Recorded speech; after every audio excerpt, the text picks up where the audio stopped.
সাধারণত জানি রিং বা বলয় একমাত্র শনি গ্রহেরই রয়েছে, কিন্তু ভয়েজার মিশনের পর বিজ্ঞানীরা জানতে পারলো বৃহস্পতি গ্রহের একটা রিং রয়েছে, যা অসংখ্য ধূলিকণা পাথর বৃহস্পতির চারপাশে কেন্দ্র করে ঘুরছে, যা দূর থেকে চোখে পড়ার মতো না।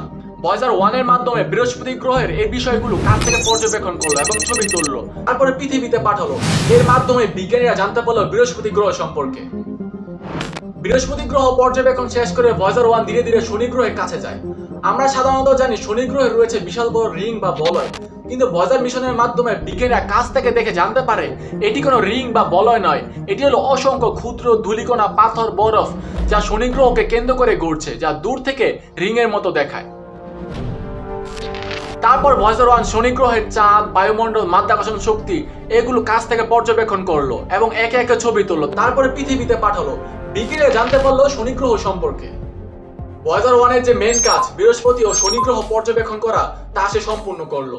যেহেতু এই রকেটটা শুধু সামনে যেতে পারে, পেছনে ফিরে আসতে পারে না, যার কারণে সে ধীরে ধীরে একটা পর্যায়ে প্লুটো গ্রহের কাছে চলে যায়, যাকে একসময় আমাদের সৌরজগতের 9তম গ্রহ ধরা হতো।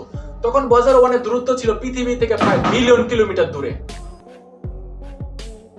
জ্যোতির্বিজ্ঞানীদের নেতৃত্বাধীন ইমেজিং দলের সদস্য কার্ল সেগান বাকি বিজ্ঞানীদের রিকোয়েস্ট করে বলল, দেখো ভয়েজার 1 সোলার সিস্টেমের বাইরে চলে যাওয়ার আগে পৃথিবীর শেষ একটি ছবি তোলা যায় কিনা। কার্ল সেগানের কথা শুনে বাকি বিজ্ঞানীরা রীতিমতো খুবই আশ্চর্য হয়ে যায় এবং বিজ্ঞানীরা বলে যে পৃথিবীর ছবি তোলা মানে সূর্যের দিকে ক্যামেরা ঘোরানো। সূর্যের লাইট পড়ে ক্যামেরা নষ্ট হয়ে যেতে পারে বা কোনো প্রকার ক্ষতি হয়ে যেতে পারে, যার কারণে বাকি বিজ্ঞানীরা কিছুতেই পৃথিবীর দিকে ক্যামেরা ঘোরাতে রাজি হচ্ছিলেন না এবং সবাই দ্বিমত পোষণ করছিলেন। কার্ল সেগান অনেক বোঝানোর পর তারা সবাই একটি সিদ্ধান্তে আসে এবং ভয়েজার ক্যামেরা পৃথিবীর দিকে ঘোরানো হয়। ভয়েজার 1 আমাদের সোলার সিস্টেমের বাইরে চলে যাওয়ার আগে 1990 সালের 14 ফেব্রুয়ারি অর্থাৎ ভ্যালেন্টাইন ডেতে পৃথিবীর এই শেষ ছবি তোলা হয়। তখন ভয়েজার 1 এর দূরত্ব ছিল পৃথিবী থেকে প্রায় 6 বিলিয়ন কিলোমিটার দূরে, অর্থাৎ 600 কোটি কিলোমিটার দূরে।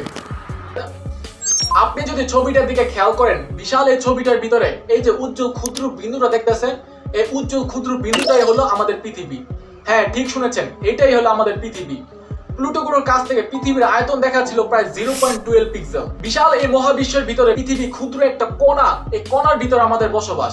কার্ল সেগান এই ছবিটারই নাম দিয়েছিলেন দ্য পেল ব্লু ডট, যাকে বাংলায় বলে নিষ্প্রভ নীল বিন্দু। এর আরো একটি নাম রয়েছে ফ্যাকাশে নীল বিন্দু। আপনি যদি গুগলে পেল ব্লু ডট লিখে সার্চ করেন, ছবি সহ বিস্তারিত তথ্য পেয়ে যাবেন।